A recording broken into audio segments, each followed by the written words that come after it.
Welcome to Scaling Up, the podcast for water treaters by water treaters, where we're scaling up on knowledge so we don't scale up our systems.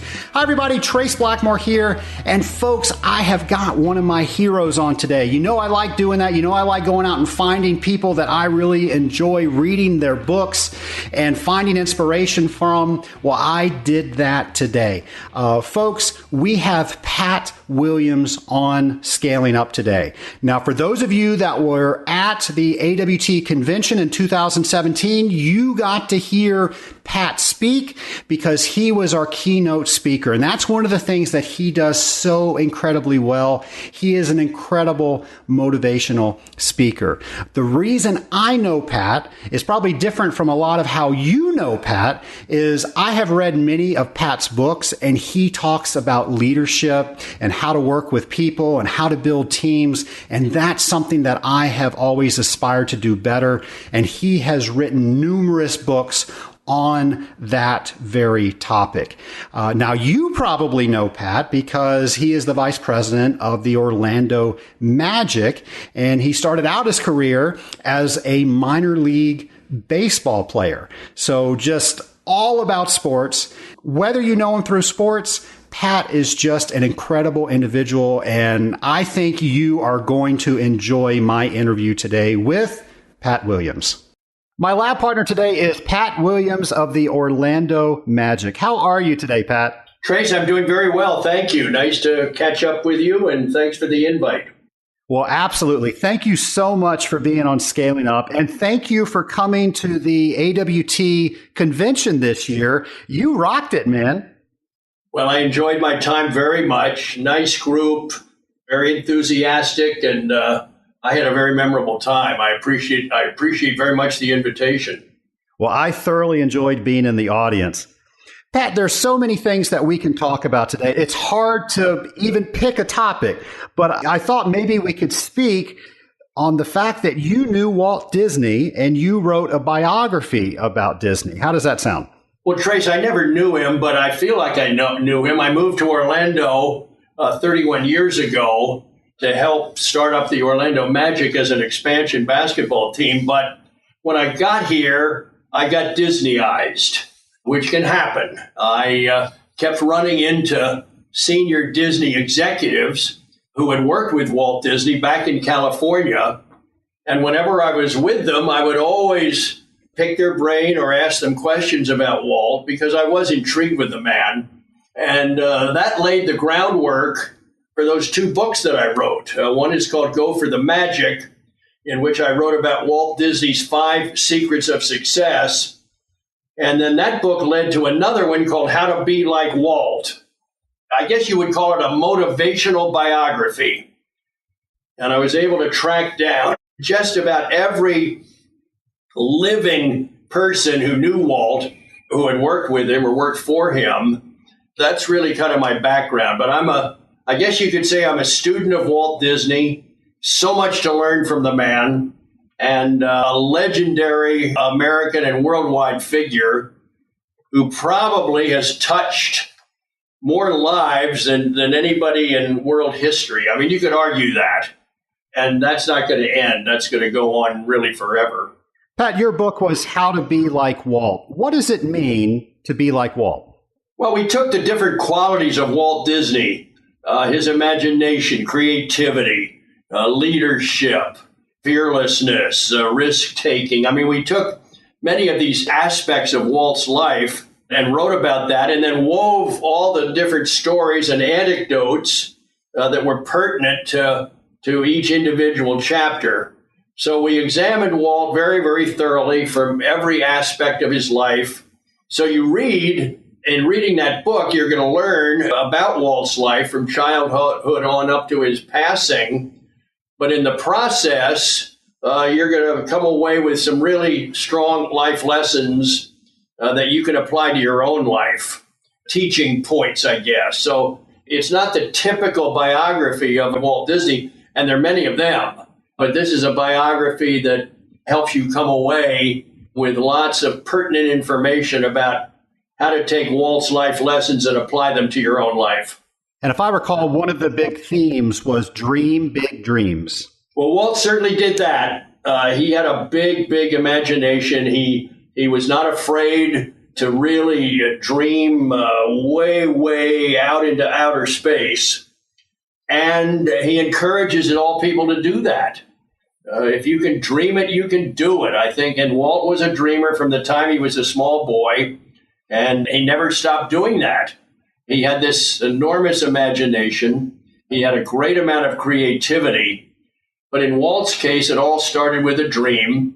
And those dreams really became reality. The dream of full-fledged animated films. You know, nobody ever thought of that. And this idea of a theme park in Southern California, that was absolutely off the charts. And so many other things. And Walt said in his dying days, he said to his son-in-law, he said, if I could live another 20 years, he said, we could dwarf everything that we've done before.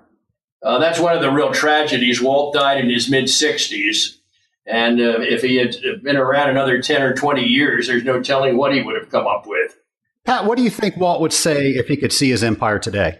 Oh, I've asked that question of different Disney people. A fellow named Bob Matheson, who worked with Walt, I asked him one day, I said, if Walt would come back and see everything that's going on just here in Orlando, would he be shocked? And Bob Matheson said, not at all. He said he saw the whole thing when he took that secret mission over Central Florida in November of 1963. He saw it all, said Bob. And then I said, well, what if he walked into a meeting with all you guys? What would he say? Bob said, you're running a little behind on some of these projects. You know, he said, I had this thing operating 5 years ago. He said, you need to pick up the pace. Bob said he'd have had a little twinkle in his eye when he said it, but he would not be surprised at all, according to many of those old-time Disney legends. Pat, all people can feel vulnerable when they don't know the answer to something, but as a business owner or leader, this is especially true. One of my favorite Disney quotes that you quote in your book is, all you have to do is own up to your ignorance honestly, and you will find people who are eager to fill your head with information.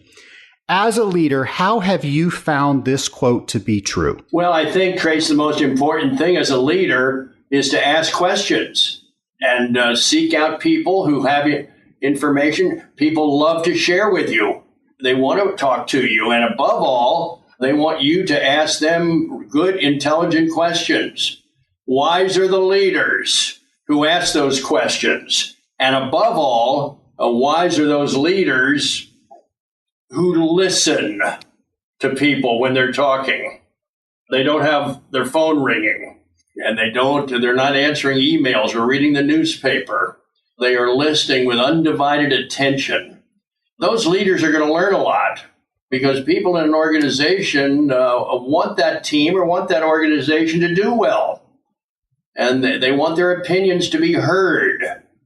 So wise are the leaders who ask good questions and then take the time to listen carefully and follow up with more questions if need be. Those are some thoughts. I think that's what Walt was saying, and he was very good at that. He was very good at picking people's brains and gathering information and seeing what they thought. So great leaders are lifelong learners. John F. Kennedy said, learning and leadership are indispensable to each other. And Walt was certainly a lifelong learner. Pat, your books have a common theme of core qualities that great leaders possess. Let's talk a little about your latest book. Can you tell us a little about that? Well, the book that I've written most recently is called The Success Intersection. And it's based on this theory that when your greatest talent or your best talent intersects with your strongest passion, right there at that intersection, we call that the sweet spot. And that's where you want to live. That's where you want to get your education, right there in that sweet spot. That's where you want to work. That's where you want to spend your career. That's where you want to get paid every 2 weeks. Right there in that intersection, that sweet spot, where your talent intersects with your greatest passion. And if you'll do that and figure that out at a very young age, and that's the best thing to do, you can spend your entire life preparing for that sweet spot and then living in it. So that's the meat of this new book called The Success Intersection. I hope it will be valuable to people who are trying to find their way in life, trying to figure out what their purpose is, trying to figure out why they're on this planet. And I think that talent and passion intersection really is a huge key here. I'm not sure the best way to ask this question, but how do you know when you found the sweet spot? Or maybe I should ask, how do you know when you haven't found the sweet spot? Oh, I think if you haven't found it, you're going to be frustrated. You're going to be questioning constantly, what am I meant to be doing? Why did God put me on this earth? How do I find something that brings me great joy and great fulfillment, a great accomplishment? When each day is over, how do I feel really good about that day and can't wait to get up in the morning and get started again? I think those are some of the tips. But I think there's a huge responsibility here with parents and grandparents and coaches and teachers and youth workers really taking the time to study children and talk to them about their future, to spot talent when even if at a very young age, and then start building on that talent, start investing it, getting them to opportunities as youngsters where they can display athletic ability or computer skills or artistic skills or music skills, and really help build into their lives as small children, young children, that talent, and try and get kids excited about what they're doing as youngsters. And that's a good way to start. And it requires great wisdom and great effort and great discipline by parents and grandparents to open those doors and get kids to baseball practice and gymnastics and cheerleading and theater and music, all those things that require a parent to have the time and the interest in getting kids to those opportunities where they can develop those skills as young people. I think that's where it all begins, and that's where it starts, and that's where you can really build something from a young age. What advice do you have for people that are a little bit older that haven't found the sweet spot yet? Well, that's a good question. I hear from them. Many people will write me. They're in their 40s and they don't want to work for a pro basketball team. I have to tell them the truth, that really isn't practical. I said, continue being a lawyer or continue being a real estate salesman or whatever it is you're doing, and get your basketball kicks on the side. Coach a YMCA team on the weekends, or coach a Little League baseball team. Get your sports kick, in that manner, because the odds of you at 45 picking up and working for a pro team, in sports probably isn't realistic, probably isn't really going to work. That's why I keep stressing the younger the better. When we can figure out what a youngster's talent is and what their passion is, the younger the better. And I'm seeing that now with some of my grandkids. You can see them at a very younger age. We have a granddaughter whose passion is reading. We have another youngster whose passion is baseball. We've got another youngster whose passion is entertaining you. He's 5 years old and he's a clown, but I can see him as an actor or an entertainer. He's got that built into him at 5 years of age. So you've got to be alert and you've got to be really sharp as a parent or a grandparent to get your kid tracking in an area where he can really be fulfilled the rest of his life. Great advice. I remember when you were speaking at the Association of Water Technologies, you said that there were 7 key characteristics that great leaders had. It was the ingredients to leadership excellence. Do you mind sharing that with the Scaling Up Nation? Well, in my study of leadership and studying great leaders, world-class leaders, I've noticed that all of them have 7 ingredients, 7 qualities that have allowed them to be great leaders.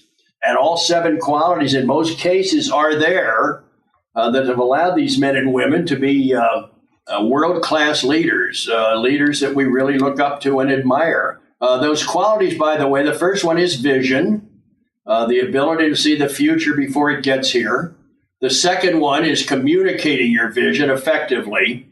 You've got to be able to talk about it. You got to be a good communicator. Thirdly, great leaders have people skills. They have interest in other people. They care about other people.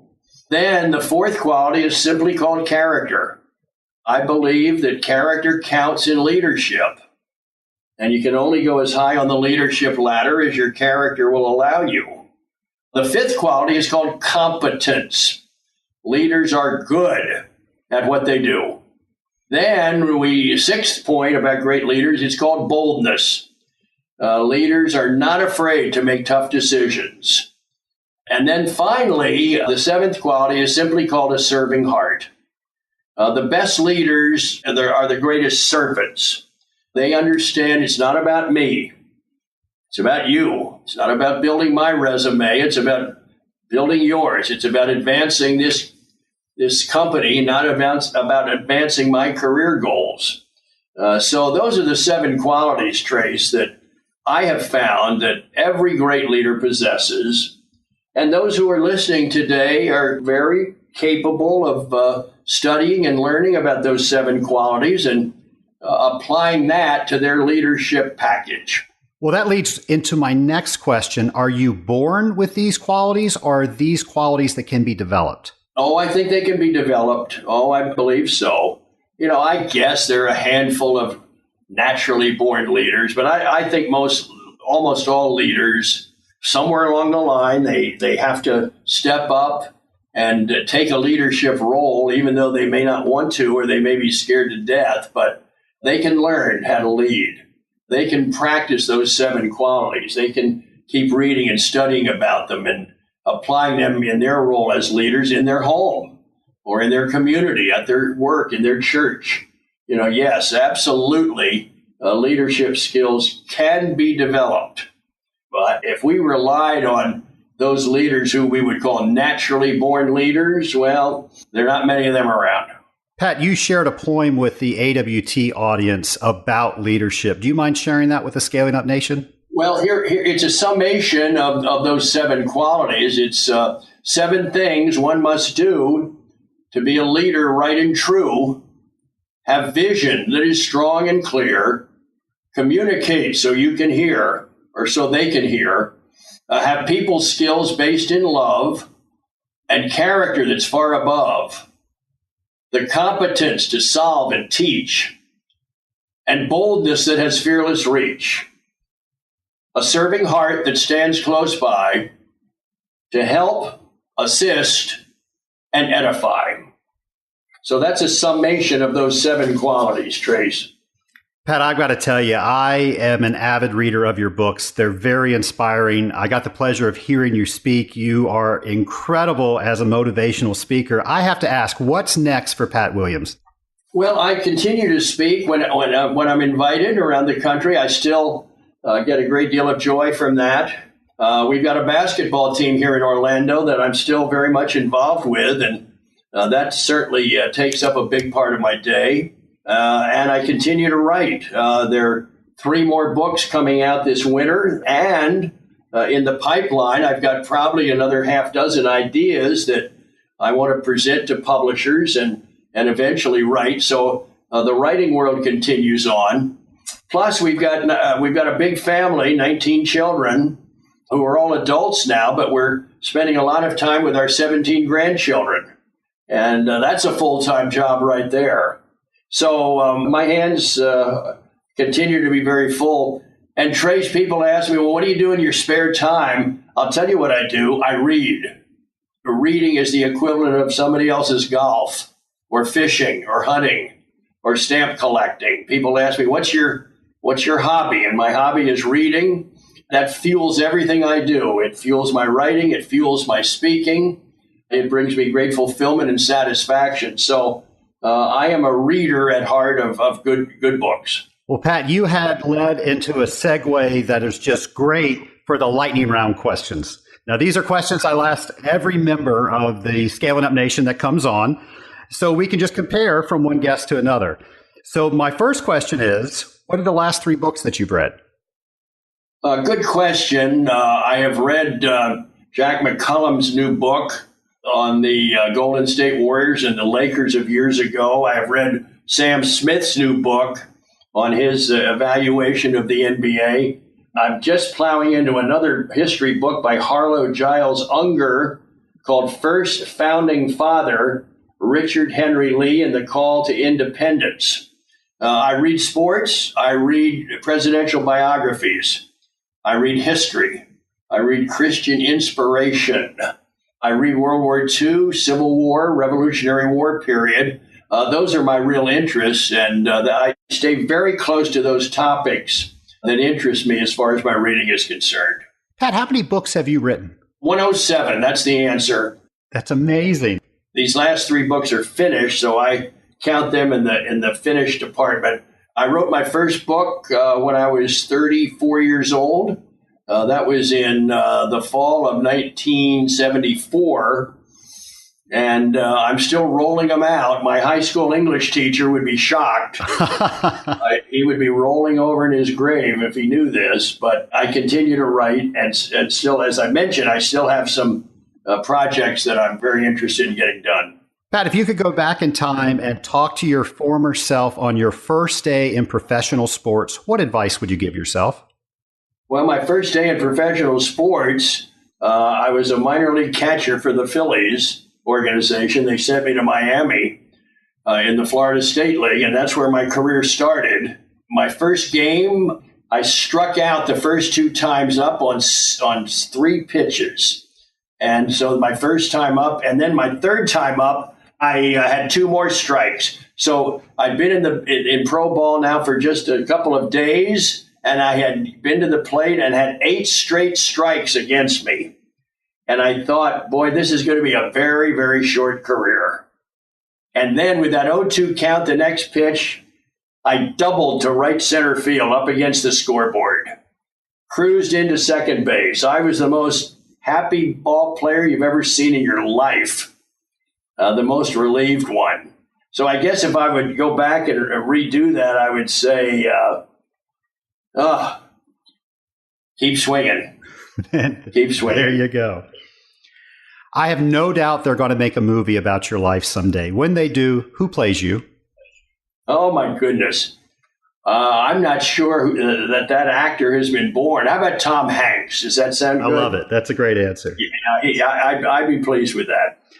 I'm sorry to say, this is my last question. If you could talk to anybody throughout history, who would it be with and why? Well, I'd sure like to talk to Jesus. I'll get to do that one day. I would love to talk to George Washington. I would love to talk with Abraham Lincoln. I'd love to talk baseball with Ted Williams. And I'd love to talk leadership and coaching with Vince Lombardi. I'd love to talk with Dr. Martin Luther King. I'd enjoy that a great deal. Although I did hear him speak at the I Have a Dream speech in Washington. I was 23 years old and I got to hear him.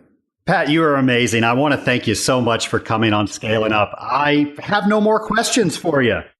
Trace, thanks a million. I've enjoyed chatting with you. I enjoyed seeing you in Grand Rapids a while back, and I'm so glad we could hook up here and talk for a while.